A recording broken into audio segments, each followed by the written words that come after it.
ঝড় তুফান শুরু হয়ে গেল। বন্ধুগণ আমার, তিন বন্ধু কোথায় যাবে? পাশে কোনো বাড়ি নাই, পাশে কোনো ঘর নাই।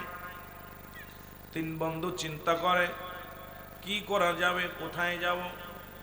আমার বন্ধুগণ আমার, তিন বন্ধু কোথায় পালাবে? বজ্রপাত শুরু হয়ে গেল।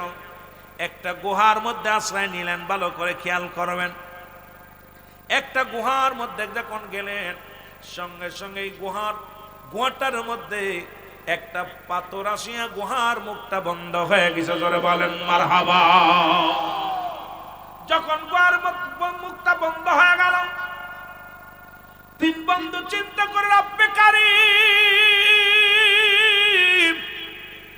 এখান থেকে বাঁচার কোনো উপায় নাই, এখান থেকে বারবার কোনো পথ নাই। চোখের পানিগুলো সেরে সেরে কাঁদতে লাগলো। হঠাৎ এক বন্ধুর মনে পড়ে গেল, রব্বুল আলামিন, আমি তো দুনিয়ায় ভালো কর্ম করি নাই, তবে একটা ভালো কর্ম করেছি। সেই কর্মটা হলো, দুনিয়ার মধ্যে আমি আমার জনম দুঃখিনী মা বাবারে না খাওয়ায়া জীবনে কোনোদিন খাই না। আমার বিবিরে কোনোদিন আগে খাবার দিই নাই, আমার সন্তানদের কোনোদিন আগে খাবার দিই নাই। আমি বকরি দোয়ান করিয়া, দুধ দোয়ান করিয়া, গরম করে আগে আমার মা বাবারে দিতাম। মা বাবারে না খাওয়া জীবনে কোনোদিন খাই না। সুতরাং আল্লাহ গো, আজকে আমার আব্বা মা, আল্লাহ, আমি জীবনে যদি এই ভালো কাজটা তোমার দরবারে কবুল হয়ে যায়, একদিন রাত্রে এসে দেখি আমার মা না খেয়ে ঘুমায়া গেছে, আমার বাবাও না খেয়ে ঘুমায়া গেছে, আমি নিজেও খাই নাই, আমার ছেলেদেরকেও খাওয়াই নাই, মেয়েদেরকেও খাওয়াই নাই, বিবিরেও খাইলাম না। রব্বুল আলামিন, ওদিন আমার মা বাবারে খাওয়াইতে পারি নাই বলে আমি নিজে খাই না। এই আমলটা যদি ভালো হয়ে থাকে, ইয়ার ওসিলায় তুমি এই গুহার মুখ থেকে পাথরটা একটু সরায়া দাও। বলার সঙ্গে সঙ্গে পাথরটা কিছুটা সরে গেছে। জোরে বলা যাবে না সুবহানাল্লাহ। দ্বিতীয় বন্ধু বলে, আল্লাহ, আমি তো জীবনে কিছু করি নাই, ভালো একটা কর্ম করি নাই। আমার স্বাস্থ্য বোন ভালো চেহারা ছিল, অনেক সুন্দরী, তার প্রতি আমার লোভ আসলো, তাকে ভোগ করব। যখনই তার কাছে কুপ্রস্তাব দিলাম, তখন আমার বোন বলল, ভাই রে, রাজি হলো না, আল্লাহকে ভয় করার কথা বলল। তখন তো আমি কি করব? আমার বন্ধুরা আমার শুনে নাও। এরপর অভাব অনেক আসলো, আমার বোন আমার কাছে আসলো সাহায্যের জন্য। আমি বললাম, তুমি যদি আমার এই কুপ্রস্তাবে রাজি হও, তাহলে তোমার আমি সাহায্য করব। বোনটা রাজি হয়ে গেল। এর বিনিময়ে আমি কিছু সম্পদ তারে দিলাম। এবার যখন আমি এই বোনের সঙ্গে কুকর্ম করব, অন্যায় করব, ভিতর থেকে ডাকতে বলে, এ ভাই, আমি তোমাকে মোহরের দায়িত্ব দিই নাই, সুতরাং তুমি রব্বে কারিমকে ভয় করো, আল্লাহর দরবারে যেতে হবে। তখনই আমি সঙ্গে সঙ্গে লাফ দিয়ে আমার বোনের উপর থেকে উঠে পড়ি। খোদার কসম, এদিন তোমার ভয়ে আমি আমার বোনের সঙ্গে আমি অন্যায় করি না। এটা যদি ভালো কর্ম হয়, তাহলে তুমি এই গুহা থেকে আমারে বাঁচাও। সঙ্গে সঙ্গে মুসলমান গুহার মুখ থেকে পাথরের অর্ধেক অংশ সরে গেল। তৃতীয় বন্ধু বলে, আল্লাহ, আমার জীবনে ভালো কর্ম করি নাই, তবে একটা করেছিলাম। জীবনে কর্মচারী ছিল, কর্মচারীদের বেতন দিতাম। এক কর্মচারীর সঙ্গে গ্যাঞ্জাম বেঁধে গেল। উনিকে আমি দিলাম, কি করলাম, পারিশ্রমিক দিলাম, উনি নিল না, রাগ করে চলে গেল। ওই পারিশ্রমিক দিয়ে আমি কিছু বকরি কিনলাম, এখান থেকে শত শত বকরি হয়ে গেল। 2-3 বছর পরে ফিরে এসে আমার কাছে বললেন, আমার সেই পারিশ্রমিক দাও। তখন আমার ওই মাঠে ওরা শত কয়েকশো বকরি হয়ে গেল। আমি বললাম, এগুলো তুমি নিয়ে যাও। বললো, আমি এতটা নিব না, আমার সেই পারিশ্রমিকটা দাও। বললো, তোমার সেই পারিশ্রমিক দিয়ে আমি এই ছাগল কিনেছিলাম, তার থেকে এত ছাগল হয়েছে, এগুলো সব তুমি নিয়ে যাও, একটাও আমি রাখবো না, সবগুলো নিয়ে যাও। রব্বুল আলামিন সেদিন আপনার ভয়ে ও রব্বুল আলামিন, সেদিন আপনার ভয়ে আমি সব বুক ছাগলগুলো তারে দিয়ে দিয়েছিলাম, একটাও রাখি নাই। যদি ভালো কর্ম হয় এর জন্য আপনি আমারে দয়া করেন। সঙ্গে সঙ্গে আমার রব্বুল আলামিন পাথরটা, পুরো পাথরটা গুহার উপর থেকে সরিয়ে ফেললো। ও মুসলমান শুনে নাও, এই 3 বনি ইসরাইলের 3 জন বন্ধু, এই 3টা ভালো কর্মের জন্য রব্বুল আলামিন নির্ঘাত মৃত্যু থেকে তাদের বাঁচায়া দিলেন। জোরে জোরে চিল্লায়া বলা যাবে না মারহাবা। তদ্রূপ আপনার আমার জীবনে যখন জাহান্নামী কবরে যখন শোয়া দিবে, এমন হতে পারে এমন একটা আমলের ওসিলায়, এমন একটা আমলের বিনিময় আল্লাহর জান্নাত পাবো, আল্লাহর নিয়ামত আল্লাহ রাব্বুল আলামিন আমাদেরকে দান করবে। আমার বন্ধুগণ আমার শুনে না, তদ্রূপ যেমন রাহমাতুল লিল আলামিন মক্কা থেকে মদিনায় যখন হিজরত করলেন, আইয়ুব আনসারীর বাড়ি আশ্রয় নিলেন। আইয়ুব আনসারীকে বললেন, আনসারী রে, আমি একটা মসজিদ বানাইবো, আল্লাহর ঘর বানাইবো। আইয়ুব আনসারী বলে, ইয়া রাসূলুল্লাহ, ইয়া হাবিবাল্লাহ, আপনি মসজিদ বানাইবেন আর কারুর বলার প্রয়োজন নাই নবী গো, আমার বাড়িটা আমি দান করে দিলাম। আল্লাহর নবী বলেন, আনসারী রে, বাড়িটা তুমি দান করে দিলে থাকবা কোথায়? বলি, ইয়া রাসূলুল্লাহ, ইয়া হাবিবাল্লাহ, মসজিদ আমার আল্লাহ, এমা বানাইবেন কার? আমিও আমার আল্লাহ। এই বাড়িটা আমার সানি বাড়ি, আসল বাড়ি আমার কবর। ইয়া রাসূলুল্লাহ, ইয়া হাবিবাল্লাহ, যে দেশে গেলে মানুষের হিসাব,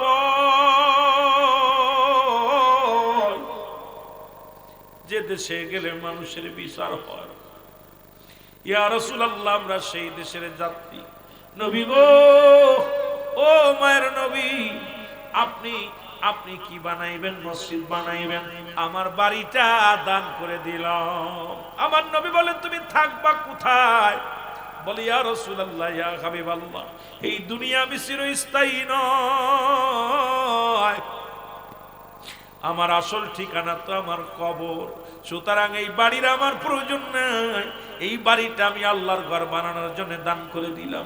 নবীজি বলেন, সাহাবীরা, আমি জমি পাইলাম, এখন মসজিদ বানানো হবে, তোমরা কে কি পারো দাও, তাড়াতাড়ি দাও। আমার বাবারা, আমার বন্ধুরা, আমার সাহাবীরা কি করলেন? যার যা ছিল মুসলমান সব নিয়ে হাজির হয়ে গেলেন, আমার নবীর কদমের মধ্যে দিলেন। যাদের 2টা গাছ ছিল, একটা কেটে আনলেন, খাজুরের ডাল কেটে আনলেন, মাটি আনলেন, আনিয়া নবীর সঙ্গে সহযোগিতা করিয়া একটা মসজিদ বানাইলেন। তদ্রূপ আমার মুসলমান আজকে এই উত্তর সুরমা জমিনের মধ্যে আল্লাহর ঘর হবে। আল্লাহর ঘরের জন্য আপনাদের কাছে হাত পাত মেরে মুসলমান কেউ যেন খালি হাতে না ফিরে যায়। প্রয়োজন হলে 1 বস্তা সিমেন্ট দিয়ে যাবেন, একটা মাটি দিয়ে যাবেন। এক মুসলমান না পারলে প্রয়োজন হলে নিজে গা খেটে একদিন আপনি জোগালে দিবেন, একদিন কাজ করে দিবেন, তবু আল্লাহর জন্য এই জমিনটা আল্লাহর, আপনিও আল্লাহর, এই জমিনের মালিক আমার আল্লাহ, এই জমিনটা নিয়ে যাবে আমার আল্লাহ। আল্লাহ 3টা দরজার একটা দরজা আমার জজমিয়া ভাই রব্বুল আলামিন, এই দরজা দিয়া নামাজিরা ঢুকবে, নামাজিরা বাইর হবে। আল্লাহ রব্বুল আলামিন গো, তোমার ঘরের একটা দরজা আমার জজমিয়া ভাই দান করলো, আল্লাহ তুমি কবুল করে নাও, মঞ্জুর করে নাও, আমার ভাইয়ের মনের বাসনা পুরা করে দাও, কঠিন ব্যাধি মাফ করে দাও, বালা মুসিবত দূর করে দাও, অভাবের দরজা বন্ধ করে দাও, রিজিকের দরজা খুলে দাও। রব্বুল আলামিন, ও রব্বুল আলামিন, কত টাকা কত বিফলে চলে যায়। আল্লাহ, এখন যদি অসুস্থ হয়ে যায় হাসপাতালে লক্ষ লক্ষ টাকা চলে যাবে। বড় আশা করে জজ ভাই উনি মসজিদের জন্য একটা দরজা দান করলো, আল্লাহ দানকে কবুল করে নাও, মালের বৃদ্ধি করে দাও, ডানাতে আমলনামা দিয়ে একটা জান্নাত দান করো, জোরে বলেন আমিন। এখন মিলাদের দলিল হলো আল্লাহুম্মা সাল্লি আলা, কিন্তু দুরূদ ইব্রাহিম একটা দলিল দেখান, সহি শুদ্ধ একটা দলিল দেখান যে দুরূদ ইব্রাহিম আছে। দুরূদ ইব্রাহিম নামে কোন দুরূদ আছে? আমরা দেখতেছি একখান দলিল, কিন্তু বাংলাদেশের কোন আলেম এটা খুঁজে পাওয়া যাবে না। কিন্তু আমার নবীর দুরূদ দ্বারে বাদ দিয়া, যেখানে সমস্ত নবীদের ইমাম হলো আমার নবী রাহমাতুল লিল আলামিন, সেই নবীকে মাইনাস করে যারা দুরূদ ইব্রাহিম চালায়, মনে হয় মুসলমান দেশের চাইতে বিদেশিদের প্রতি টান, মার চাইতে খালার প্রতি দরদ বেশি। আমি দুরুদ ইব্রাহিম পড়তে বারণ করব না, পড়েন, এটা নামাজের দুরুদ। এটা আনবেন কেন আজকে আপনি এই মিলাদের মধ্যে, অনুষ্ঠানের মধ্যে কেন টানবেন? এখন ওই দুরুদ বলে কিতাবের মধ্যে নাই। তিরমিজি শরীফের দ্বিতীয় খণ্ড, লেখেন তিরমিজি শরীফের দ্বিতীয় খণ্ড 203 নাম্বার পৃষ্ঠা 2 নাম্বার লাইন নাম্বার আমি বলে দিই, মুসলমান শুনে নেন। তিরমিজি শরীফের দ্বিতীয় খণ্ড 203 নাম্বার পৃষ্ঠা 2 নাম্বার লাইনের মধ্যে এই দুরূদ, আল্লাহুম্মা সাল্লি আলা সাইয়্যিদিনা মাওলানা মুহাম্মদ ওয়া আলা আলি সাইয়্যিদিনা মাওলানা মুহাম্মদ। আজকে যে দুরূদটা আমরা পড়ি, সুন্নিরা যে দুরূদ পড়ি, এই দুরূদ একাধিক দলিল আছে, আজকে আমাদের জানার দরকার। কিন্তু আমাদের মতো এইরকম একটা তিরমিজি শরীফ থেকে দলিল দেখাও, মিশকাত থেকে দেখাও, বুখারী থেকে দেখাও, মেনে নিব। তোমাদের যদি হ্যারাম থাকে আমাদেরকে দেখাও যে দুরূদ ইব্রাহিম এইটা আমরা সারা জীবন পড়ব। আমার ভাইরা, আমার বন্ধুরা, আমার এইবার শুধু আমাদের কিতাব না, বেহেশতে যার, যেটা বেহেশতে যার আপনাদের মধ্যে পাওয়া যায় 222 নাম্বার পৃষ্ঠা, লেখক হলো মুসলমান আশরাফ আলী থানভীর, যিনি লেখলেন আমাদের কিতাব না, কওমি অঙ্গনের কিতাব, আমাদের দুরূদ, আমাদের যে সুন্নিদের দুরূদ শরীফ, আমরা যে মিলাদ শরীফ পড়ি, এটা কওমি অঙ্গনের কিতাব। এ মুসলমান শুনে নাও, আশরাফ আলী থানভীর বেহেশতে যার মধ্যে লেখলেন, মুসলমান শুনে নাও, শুনে নাও, শুনে নাও। উনি বললেন এর মধ্যে কেউ বলে সিরাতুন নবী, কেউ বলে মিলাদুন নবী, কেউ বলে মুসলমান হায়াতুন নবী। উভয় একই, যেটা মিলাদ মানুষ জন্ম বৃত্তান্ত নবীর মিলাদ। এই নবীর মিলাদ সম্পর্কে আল্লাহুম্মা সাল্লি আলা সাইয়্যিদিনা মাওলানা মুহাম্মদ ওয়া আলা আলি সাইয়্যিদিনা মাওলানা মুহাম্মদ। এখন ফাযাইলে দুরূদ নামে একটা ফজিলাত আছে, কিতাবের নাম শুনে নেন। তাবলীগের কিতাব, আমাদের কিতাব না। সুন্নি ভাইদের এই জন্য লিখতে বলতেছি, কাজে লাগবে। প্রতিদিন তো আর এভাবে ওয়াজ করা সম্ভব নয়, আলোচনাগুলো শুনে নিবেন। মুসলমান কিতাবের নাম ফাযাইলে দুরূদ। এই দুনিয়ার মুসলমান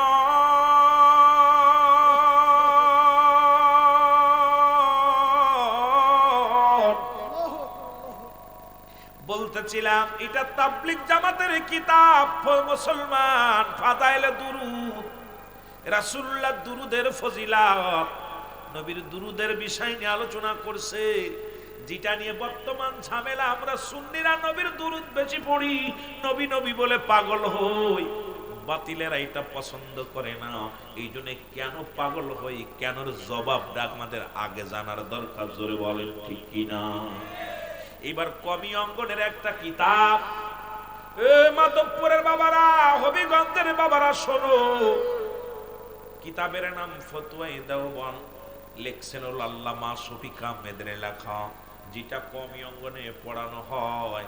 ভালো করে লেখে নেন, যদি কোনো কওমির ছাত্ররা থাকেন, গুরুরে ফোন দেন যে সিদ্দিকী সাহেব কিতাবের নাম বলল, এই কিতাবটা আসেনি। কিতাবের নাম হলো ফতোয়ায়ে দেওবন্দ। এই কিতাবের মধ্যে প্রথম দ্বিতীয় খণ্ড 33 নাম্বার পৃষ্ঠা, মুসলমান শুনে নেন। কত নাম্বার? 33 নাম্বার পৃষ্ঠার মধ্যে বয়ান করে লেখক হল আল্লামা শফিক আহমেদ, ফতোয়ায়ে মুসলমান দেওবন্দ, যেটা কওমি অঙ্গনে পড়ানো হয়, কওমি জামাতে পড়ানো হয়। নবীর উপরে দুরূদ ও সালাম পাঠ করা বলতেছে জীবনে একবার ফরজ, একাধিকবার পড়া সুন্নাত। যত পড়বে মুস্তাহাব আমল। একটা যদি দুরূদ যদি পড়া হারাম, নাজায়েজ, বেদাত হয়, আমাদেরকে দলিল দাও। জীবনে আর কোনোদিন আমরা নবীর দুরূদ পড়ব না। জোরে জোরে চিল্লায় বলো আল্লাহু আকবার। কিতাবগুলো শুধু তাই নয়, এবার শুধু জেনে নাও, সুন্নিদের কিতাব না, সব বাতিলদের কিতাব। আমাদের কিতাব না, সব ওদের কিতাব। কিন্তু এইগুলো ওরা কেন বলে না, কেন করে না, আমার বুঝি আসে না। সরমনার পীর সাহেবের মুরিদ যারা আছেন, মরহুম ইসাক রাহমাতুল্লাহ আলাইহি আমার নবীর উপরে দুরূদ পড়তেন। মুসলমান শুনে নেন, মরহুম ইসাক সাহেব রাহমাতুল্লাহ আলাইহি উনি জীবনে বারবার আমার নবীরে সালাম দিতেন আর বলতেন, আমার জীবনের যত বন্দেগী করেছি কবুল হয়েছে কি হয় নাই জানি না, আমার নবীর সালাম, আমার নবীর দুরূদ পড়লাম, এটা যদি আল্লাহ কবুল করে নাই, আর খাতিরে আমি নাজাত পাবো। যারা সরমনার মুরিদ আছেন শুনে নেন, মরহুম ইসাক সাহেব উনি নবীর দুরূদ পড়ে করেছে, মিলাদ করেছে, কিয়াম করেছে, অথচ তার সন্তানেরা ফয়জুল করিম, রেজাউল করিম মুসলমান শুনে নেন, তার নাতিরা কিন্তু মিলাদ পড়ে না, দুরুদও পড়ে না।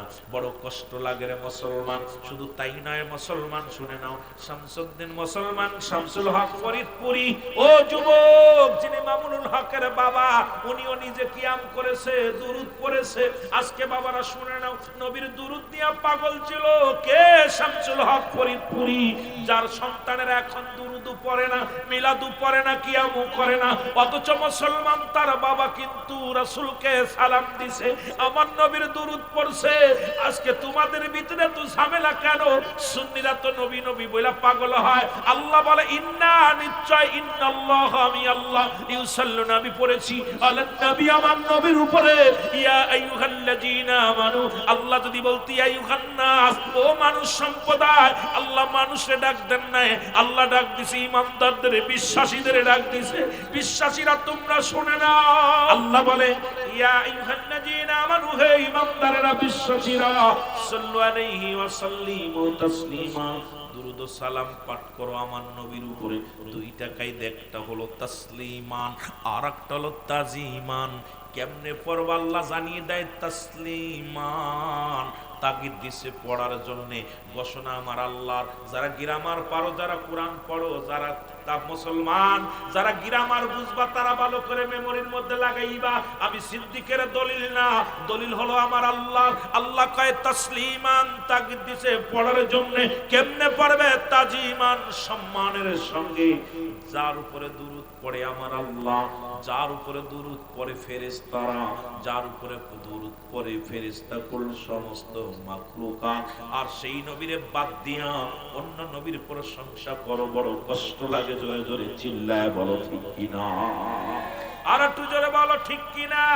এ মুসলমান শুনে নাও, শুনে নাও, এই নাসাই শরীফের প্রথম খণ্ড, মুসলমান 145 নম্বর পৃষ্ঠা, 4 নম্বর লাইনের মধ্যে, লাইনু নাম্বার বলে দিলাম মুসলমান, নাসাই শরীফের মধ্যে 145 নম্বর পৃষ্ঠা, মুসলমান 4 নম্বর লাইনের মধ্যে এই দুরূদটা, আল্লাহুম্মা সাল্লি আলা সাইয়্যিদিনা মাওলানা মুহাম্মদ ওয়া আলা আলি সাইয়্যিদিনা মাওলানা মুহাম্মদ। আমরা যে দুরূদ পড়ি, শাফিআনা মুহাম্মদ, আনা শব্দের অর্থ আমি, এনা শব্দের অর্থ উনি।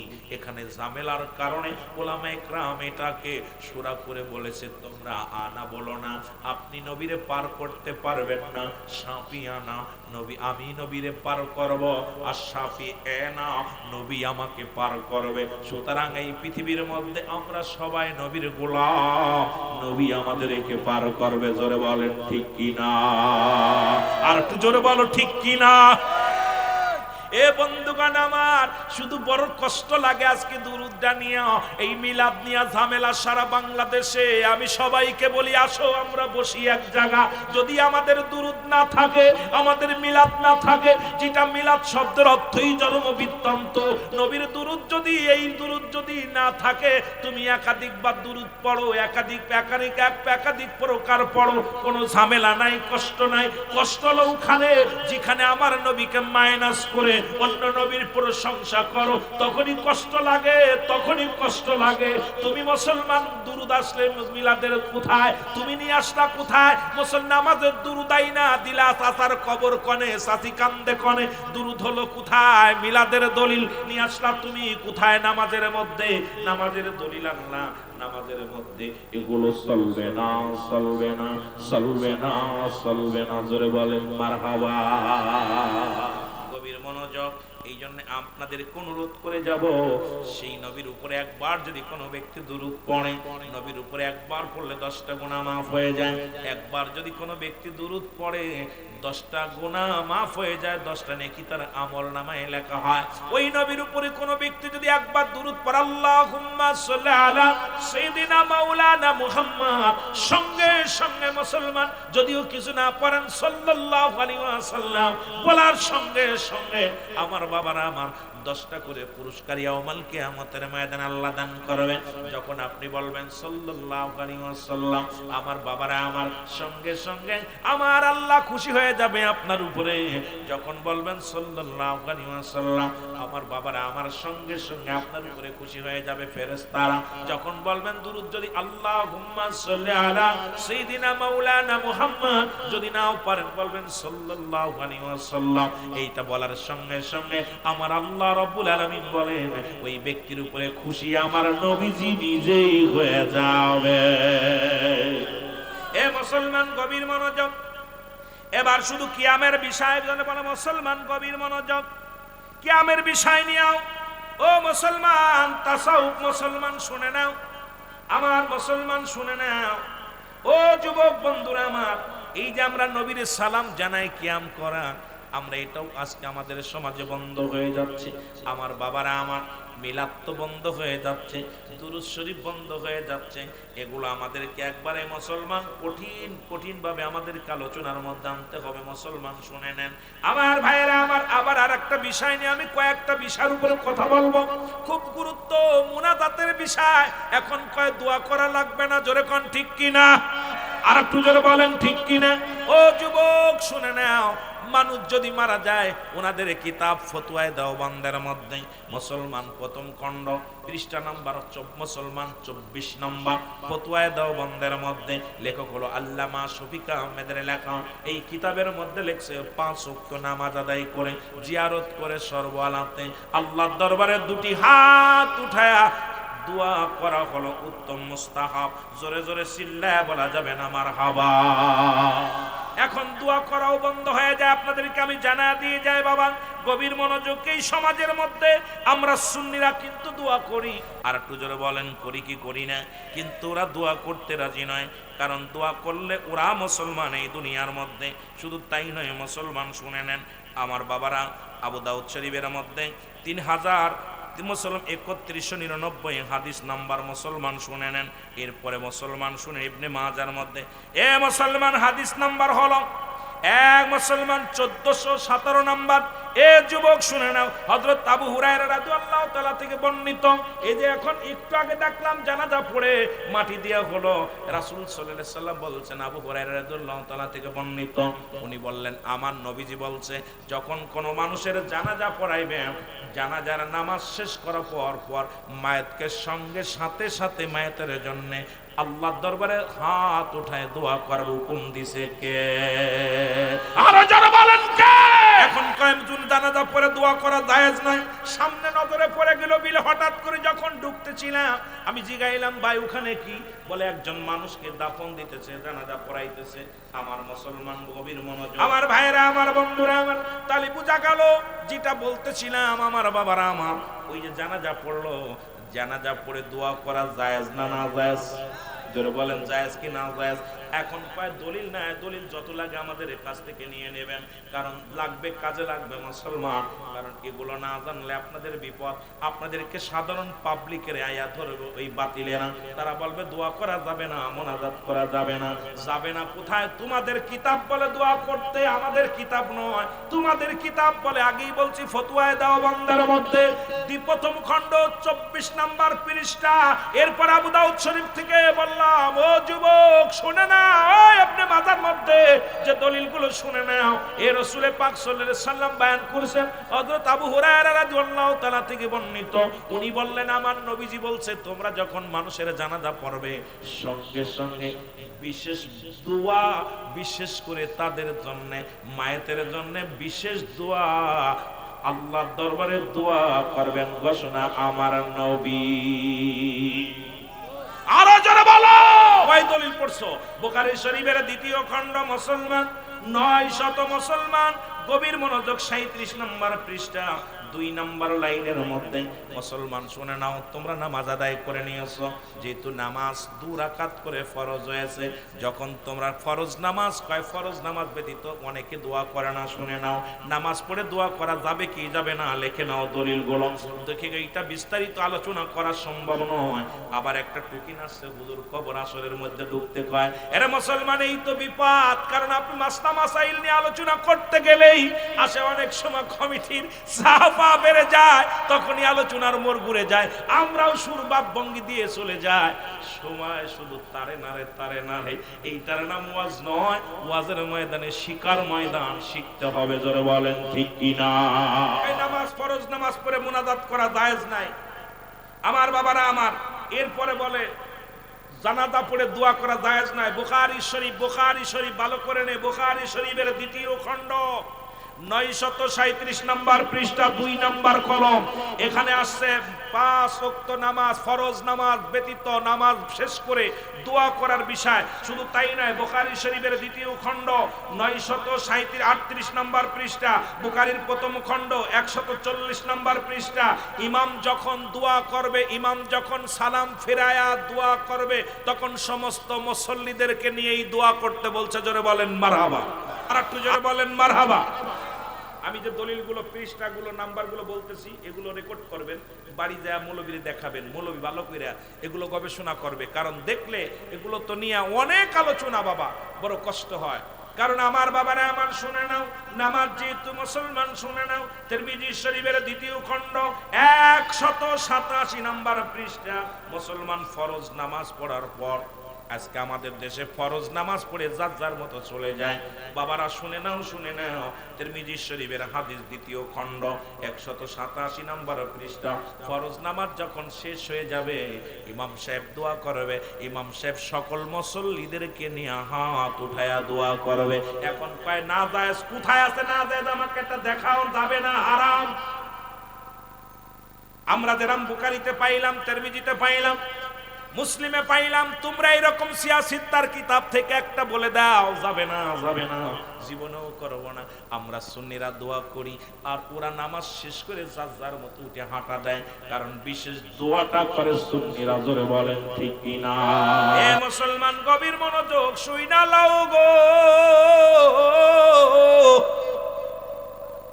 আজকে যারা নামাজ শেষ করে মুনাজাত করে না, জানাজা পড়ে দোয়া করে না, তাদের জন্য বলে যাই রে, এ সুন্নি যুবকেরা লেখা নিবি, আর এই নাম্বার নিয়া আমার সুন্নি ভাইয়ের একজন কামেল পাঁচ বক্তার সহিত উদ্য জগতে যেতে হবে। কারণ ওদের সঙ্গে সংগ্রাম তো সবসময় আলেমরা করবে না, আমার সুন্নি ভাইয়েরাই করবে। কারণ তারা আল্লাহর রাসূলের প্রেমিক, এ জীবন রাখতেও পারে আল্লাহর জন্য, এ জীবন দিতেও পারে আল্লাহর জন্য, এ জীবন দিতে পারে নবীর ভালোবাসার জন্য, এ জীবন দিতে পারিতেও পারে মুসলমান আল্লাহর রাসূলের জন্য। কারণ আমাদের ভিতরে দুইটা শক্তি, সুন্নিদের ভিতর একটা শক্তি হলো আমার আল্লাহ, দ্বিতীয় শক্তি হলো মুহাম্মাদুর রাসূলুল্লাহ সাল্লাল্লাহু আলাইহি ওয়াসাল্লাম। এই দুইটা শক্তি নিয়ে মুসলমান ইমানদারেরা চলে, এই দুইটা শক্তি নিয়ে মুসলমান সুন্নিরা চলে। সুন্নিরা কোনো ক্ষেপণাস্ত্র বিশ্বাস করে না, সুন্নিরা কোনো বোমা বিশ্বাস করে না, সুন্নিরা কোনো তরবারি লাগে না। সুন্নিদের ভিতরে দুইটা শক্তি, একটা শক্তি আমার আল্লাহ, আর একটা শক্তি আমার নবী রাহমাতাল লিল আলামিন। এই দুইটা শক্তি নিয়ে সুন্নিরা জীবনের পথ চলে। সুতরাং হাসি মুখে জীবন দিতে রাজি, হাসি মুখে মরতে রাজি, তবু নবীকে ছাড়তে রাজি নয়, নবীকে ছাড়তে রাজি নয়, নবীকে ছাড়তে রাজি নয়। জোরে জোরে বলেন ঠিক কিনা? এ যুবক শুনে নাও, বুখারী শরীফের প্রথম খণ্ড, ও মুসলমান শুনে নাও, 51 নম্বর পৃষ্ঠা 14 নম্বর লাইনে ভালো করে শুনে নাও। নামাজ যেহেতু ফরজ হয়েছে 2 রাকাত করে, ও মুসলমান শুনে নাও, ও মুসলমান অবশ্যই নামাজ যেহেতু তোমরা শেষ করবা, ফরজ নামাজ শেষ করবা, সঙ্গে সঙ্গে ইমাম সাহেব যেন মুসল্লিদেরকে নিয়ে একত্রিত হয়ে দোয়াটা করে দেয়। তিরমিজি শরীফের মুসলমান 87 নম্বর পৃষ্ঠা, ও মুসলমান নামাজ যেহেতু 2 রাকাত করে ফরজ হয়েছে, তোমরা সঙ্গে সঙ্গে দোয়া করো, সঙ্গে সঙ্গে মুনাজাত করো। যুবক শুনে নাও, ও মুসলমান শুনে নাও, বিশেষ করে আল্লাহর কাছে চেয়ে নাও, কারণ শরীয়তের কিবলা হলো কাবা, দু জাহানের কিবলা হলো রাহমাতাল লিল আলামিন, মুনাজাতের কিবলা হলো আরশে আজিম, আরশে আজিমের দিকে হাত উঠাইয়া কান ধরে আল্লাহরে বলো, আমার আল্লাহ, আমরা বড় পাপী, আমরা বড় গুনাহগার, আমাদেরকে মাফ করে দাও রব্বে কারীম।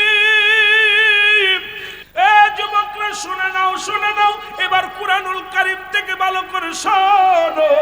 এর সূরা মুমিনের 24 নম্বর পারা 40 নম্বর মুসলমান 40 নম্বর আয়াতের মধ্যে মুসলমান শুনে নাও তোমরা আমার কাছে চাও, ঘোষণা হলো আমার আল্লাহ। সূরা মুমিন যারা মুখস্থ আছে পড়ো, মুসলমান শুনে নাও। 24 নম্বর পারা 40 নম্বর আয়াতের মধ্যে আল্লাহ নিজেই ঘোষণা করে তোমরা আমার কাছে চাও। ও মুনাফিকেরা, আজকে মানুষের কাছে কেন চাবি? নামাজ শেষ করে রব্বে কারিমের কাছে চা, জানাজা শেষ করে রব্বে কারিমের কাছে চা। যেমন চেয়েছিল বাবা আদম আলাইহিস সালাম, ওরে 300 বছর কান্না পর আদমের মনে পড়ে গেল। আদম বলে রব্বানা যালামনা আনফুসানা ওয়া ইল্লাম তাগফির লানা ওয়া তারহামনা লানাকুনান্না মিনাল খাসিরিন। আমার সাথে পড়েন রব্বানা যালামনা আনফুসানা ওয়া ইল্লাম তাগফির লানা ওয়া তারহামনা লানাকুনান্না মিনাল খাসিরিন। এর মধ্যে আল্লাহ নিজে বলতেছেন তোমরা আমার কাছে চাও। চাইতে বলতেছে কার কাছে? এ মুসলমান শুনে নাও, এইবার আমার কমি অঙ্গনের একটা কিতাব দিয়ে যায়, যেটা হলো বেহেশতে যাওয়ার মধ্যে 120 নম্বর পৃষ্ঠা, লিখেছে আশরাফ আলী থানভী। রে মুসলমান, নামাজ শেষ করে ওসর শুনে না, আশরাফ আলী থানভীর আর একটা কিতাব শোনো। তোমরা যারা মানো না, তোমাদের গুরুরে মানো না, সেই গুরুর কিতাব থেকে শুনে নাও। উনি আশরাফ আলী থানভী বললেন তোমরা নামাজ শেষ করো, নামাজ শেষ করে রব্বে কারিমের দরবারে দুটি হাত উঠাইয়া রব্বে কারিমের কাছে নামাজ শেষ করে মুসল্লিদেরকে নিয়ে দোয়া করো। ঘোষণা কি তোমাদের ঠাকুরের ঘোষণা? একটা কিতাব তো আমরা সুন্নি থেকে নিই নাই, তোমাদের কিতাব থেকে শুধু নিব। তারপরে তোমাদের এত ঝামেলা কেন? কেন আমরা মানি তোমরা মানো না, তার মানে তোমার বাবার এই মানো না, তাহলে তোমাদের কি ধর্মের ভিতরে ভেজাল আসেনি? আরে মিয়া, এত হারাম থাকলে সুন্নি বক্তাদের কাছে আসো, সুন্নি আলেমদের কাছে বসো, তোমাদের কিতাব দিয়ে ধুলাই দেবে তোমাদের। জোরে বলেন ঠিক কিনা?